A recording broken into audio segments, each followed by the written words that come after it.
Então, queridos irmãos, boa noite a todos. Sejam todos bem-vindos. Boa Nesse noite. momento, nós vamos dar início. Início não, nós já iniciamos, né?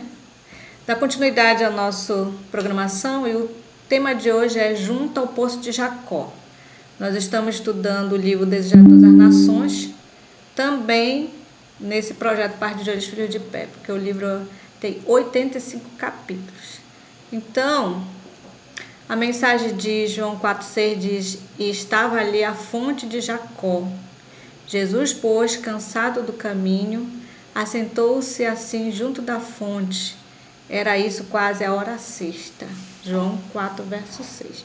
Então, Jesus estava a caminho, né? Eles estavam evangelizando de cidade em cidade, chegou até onde estava esse poço. Ele estava muito cansado, com sede, e ele sentou ali para descansar e beber água, mas não tinha como tirar. E aí vai desenrolar essa história, né?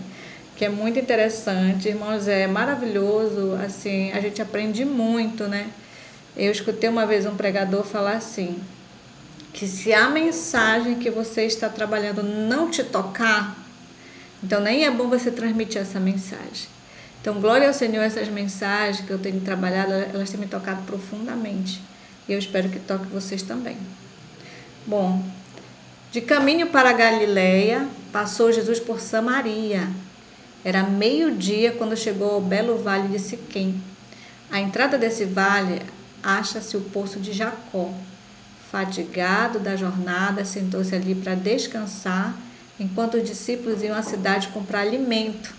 Então, olha só, os discípulos deixaram ele lá, sentadinho, descansando, e eles foram na cidade comprar alimento, né, que eles também estavam com fome. Agora é interessante que os samaritanos com os judeus, eles tinham uma divergência. E por que essa inimizade? Então eu pesquisei, né, tinha vários motivos. O primeiro motivo era étnico, quer dizer, mistura com outros povos. Os samaritanos, eles eram israelitas, que eles se misturaram com outros povos, né? Devido assim, quando Roboão, filho de Salomão, teve aquele problema, em que as tribos foram divididas, né? Ele só ficou com 2 tribos e 10 se afastaram. Essas 10 tribos, por causa dos reis que assumiram, dos dirigentes que assumiram, elas entraram em idolatria, né? Entraram em idolatria. E Samaria, ela foi uma cidade, foi a primeira cidade a cair nas mãos dos pagãos. Então, os povos ali judeus, eles se misturaram com outros povos, né? Com outros povos. Então, foi essa mistura. Então, por isso que os israelitas, os samaritanos, eles eram israelitas, mas só que eles se misturaram com outros povos no paganismo, né? Outro motivo da inimizade era o religioso. Após a queda de Samaria, muitos samaritanos misturaram o monoteísmo, que é a adoração só de um Deus, né, o monoteísmo hebreu, com o politeísmo dos povos pagãos que ocuparam aquela religião. Os pagãos, eles adoram vários deuses, por isso que é politeísmo. A adoração de um só Deus é monoteísmo. Então, além de adorarem o Deus Todo-Poderoso, eles também começaram a adorar os outros deuses, né, dos pagãos. Então, também por motivo religioso, os israelitas, né, ficaram chateados com eles por causa disso. Em vez de eles adorarem só Deus, não, eles se corromperam também adorando outros deuses. E também tem um motivo histórico. Quando os judeus voltaram do cativeiro babilônico, vocês lembram lá da história que Babilônia, né, levou os judeus cativos, né? Então eles receberam permissão para reconstruir o templo e os muros de Jerusalém. Os samaritanos se apresentaram a Zorobabel para ajudar na construção do templo, mas sua ajuda foi negada. Assim, os samaritanos iniciaram uma grande oposição contra os judeus para atrasar a obra. Está lá em Esdras 4, 2 a 5. Um dos seus maiores opositores foi Sambalate, governador de Samaria na época. Está lá em Neemias capítulo 2, 4 e 6. Então, Vocês lembram quando Esdras voltou, né, para Jerusalém para reconstruir? Esdras e Neemias reconstruir o muro, reconstruir o templo. Os samaritanos foram lá, né? Deixa a gente ajudar. Não, vocês não podem ajudar. Por que eles não autorizaram a ajuda deles? Porque eles se misturaram com outros povos, né? Não estavam mais aquele judeu mesmo, direitinho, na religião, nos princípios. E eles estavam numa grande obra, uma obra da reconstrução do muro e do templo, era uma obra muito séria, então não deixaram. E aí pronto, aí foi um pezinho, né? Um motivo para os samaritanos mesmo ter essa rixa contra os judeus.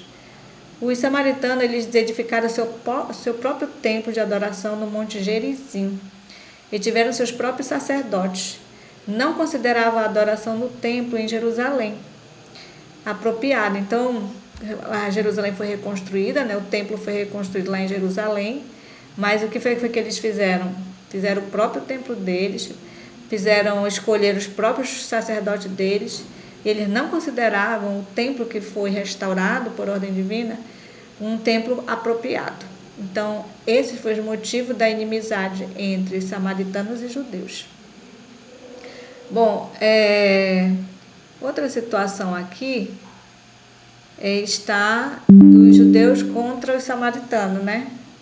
Eles eram acérrimos inimigos e eles evitavam o possível todo trato uns com os outros. Negociar com o samaritano só em caso de muita necessidade, mas qualquer contato social com eles era condenado.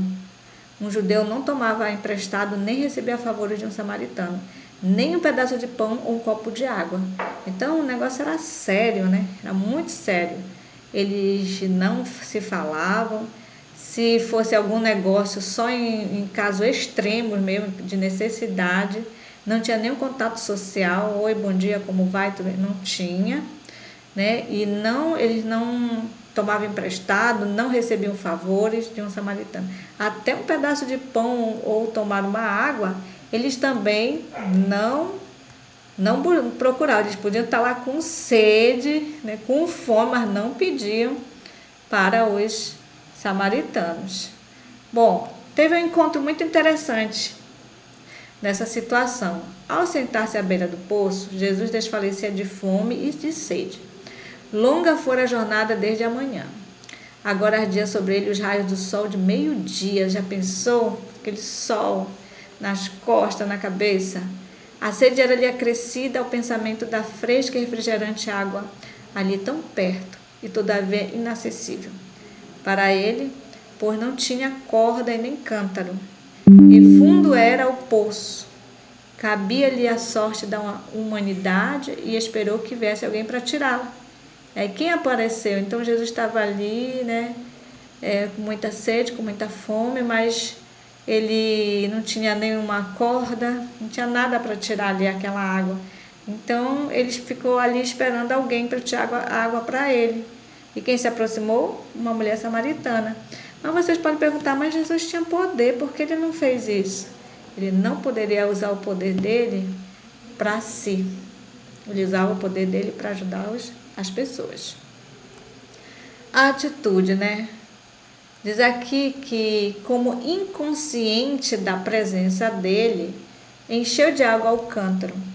Ao voltar-se para ir embora, Jesus lhe pediu de beber. Então ela chegou lá, nem prestou atenção que ele estava lá. Pegou, puxou, jogou lá o balde na água, né? Encheu o cântaro, ela já ia partir. E Jesus pediu para ela, né? Me dá um pouquinho de água, por favor. Um favor como esse nenhum oriental recusaria. No Oriente, a água era chamada o dom de Deus. Dar de beber a um sedento viajante era considerado tão sagrado dever que os árabes do deserto se desviariam do caminho a fim de cumprir. Então, quer dizer, pedir água é uma coisa sagrada e não podia negar. Mas só que, por causa dessa inimizade, né, diz aqui que se um árabe visse um judeu, ele ia desviar de caminho para ele não pedir nada e nem ajudar.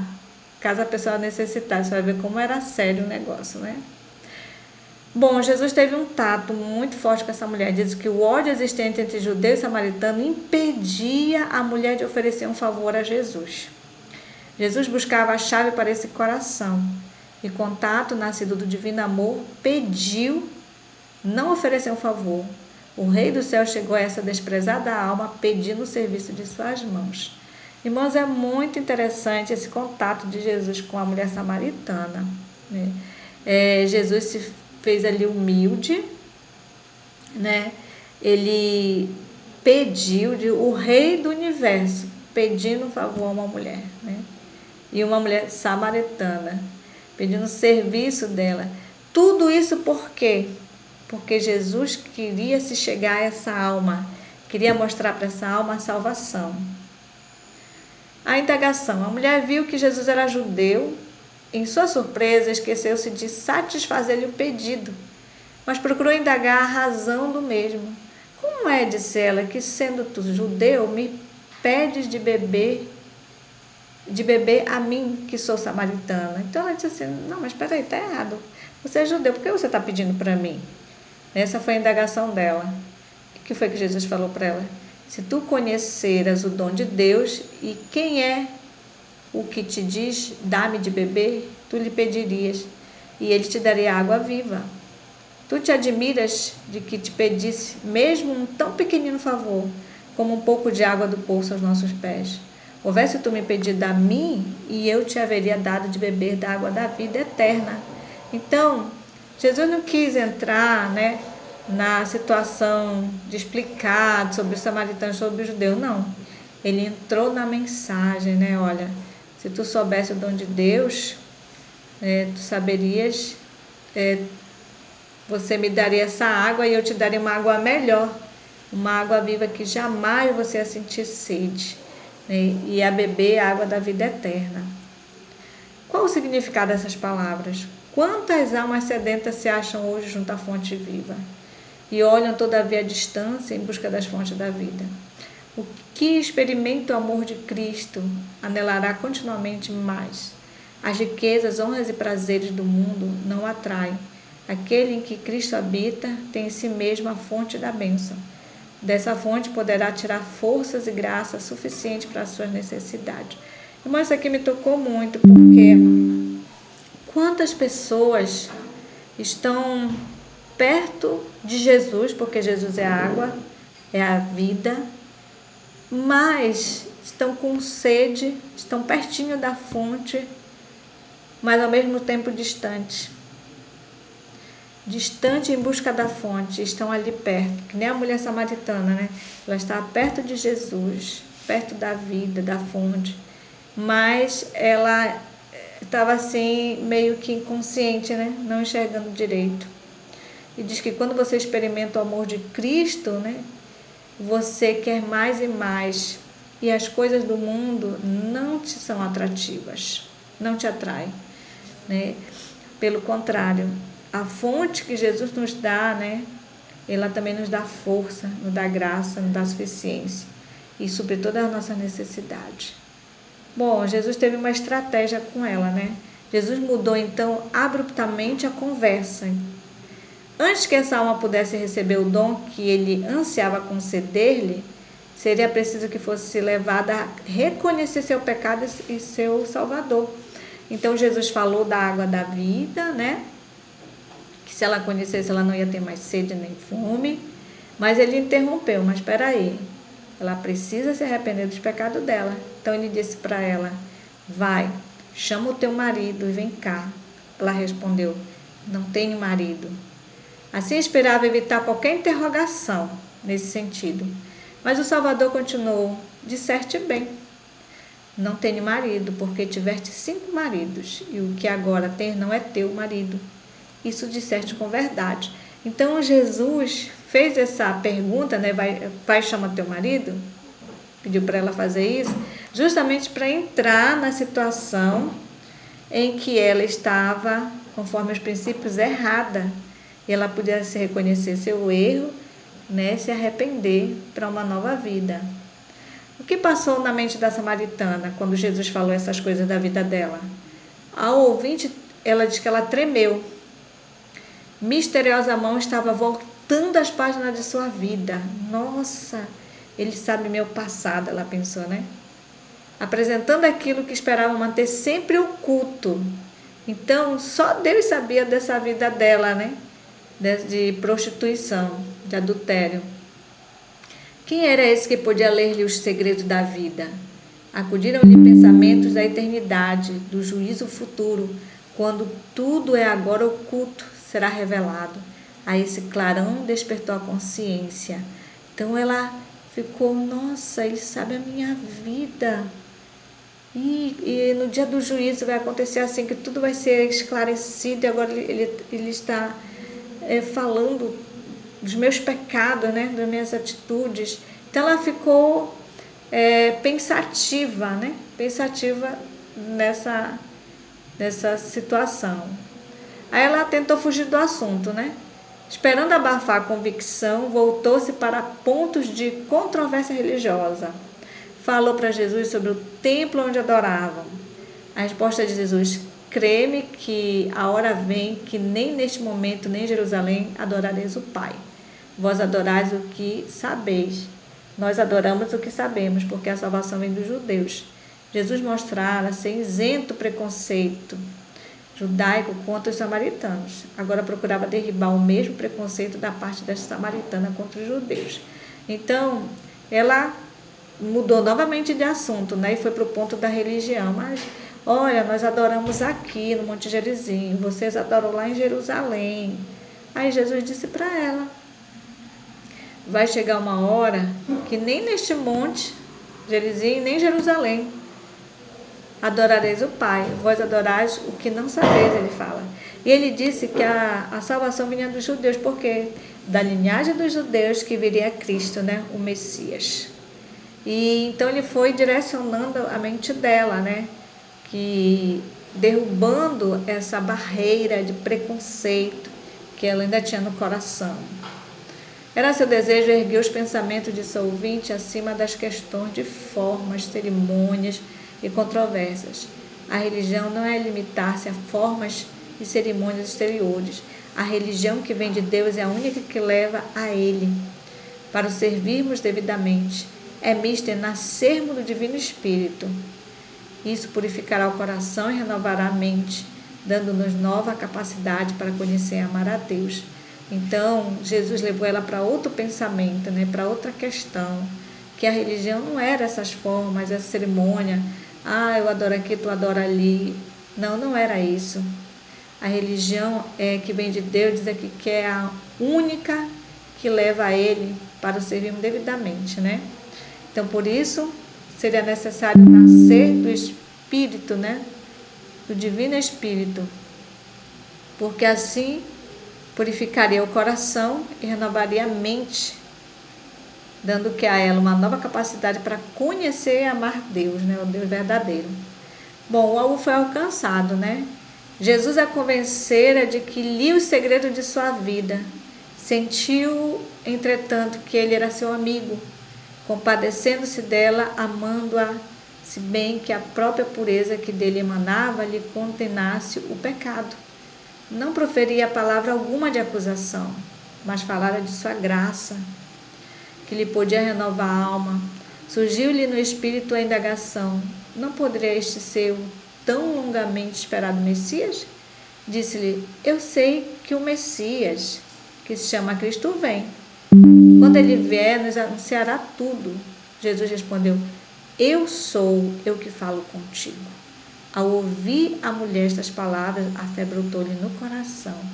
Então, ela foi convencida, né, das palavras de Jesus. E ela também se impressionou porque ele lia o segredo da vida dela, né? E ela sentiu que ele era um amigo. Por quê? Porque ele sabia dos pecados dela, mas ele não apontou o dedo para ela, não acusou ela. Não, ele falou com carinho, com amizade. Isso chamou a atenção dela. Irmãos, esse encontro de Jesus com a mulher samaritana me despertou uma coisa. E a gente deve estudar minuciosamente essa experiência de Jesus com o encontro da mulher samaritana. Por quê? Porque Jesus nos mostra como se chegou com ela, o tato dele, né, em conversar com ela, em mostrar para ela o pecado, sem apontar o dedo, sem acusar, né, e mostrou a ela compaixão, amor, paciência, gentileza. Então isso daí são as qualidades, né, do verdadeiro contato missionário. Isso me impressionou muito. E as coisas de Deus são tão maravilhosas que a gente lê, relê, e cada vez que a gente lê, a gente aprende coisas novas. É impressionante, né? Por isso que é um livro inspirado. Porque Jesus apresentou-se à mulher samaritana. Interessante que Jesus disse assim: eu sou, né? Eu que falo contigo. Ele foi direto com ela. Ele não foi que nem outras vezes que ele fala de parábolas, né? Não, ele disse: eu sou. Então, por que Jesus apresentou-se à mulher samaritana? Essa mulher encontrava-se em disposição de espírito capaz de apreciar, se interessava nas Escrituras. O Espírito Santo preparou a sua mente para receber maior luz. Estudar a promessa do Velho Testamento, anelava compreender esta profecia. O Espírito do Senhor trabalhava nela. Jesus viu que ela empregaria seu conhecimento em levar outros a compartilhar de sua graça. A mulher encheu-se de alegria ao escutar as palavras de Cristo. A maravilhosa revelação fora quase demasiado forte para ela. Deixando o cântaro voltar à cidade para levar outros a mensagem, Jesus sabia que ela se fora. Porque ela se fora, né? Então, essa mulher, primeiro, ela queria saber, ela tinha disposição de espírito capaz de apreciar, tanto é que ela ficou ali ouvindo Jesus.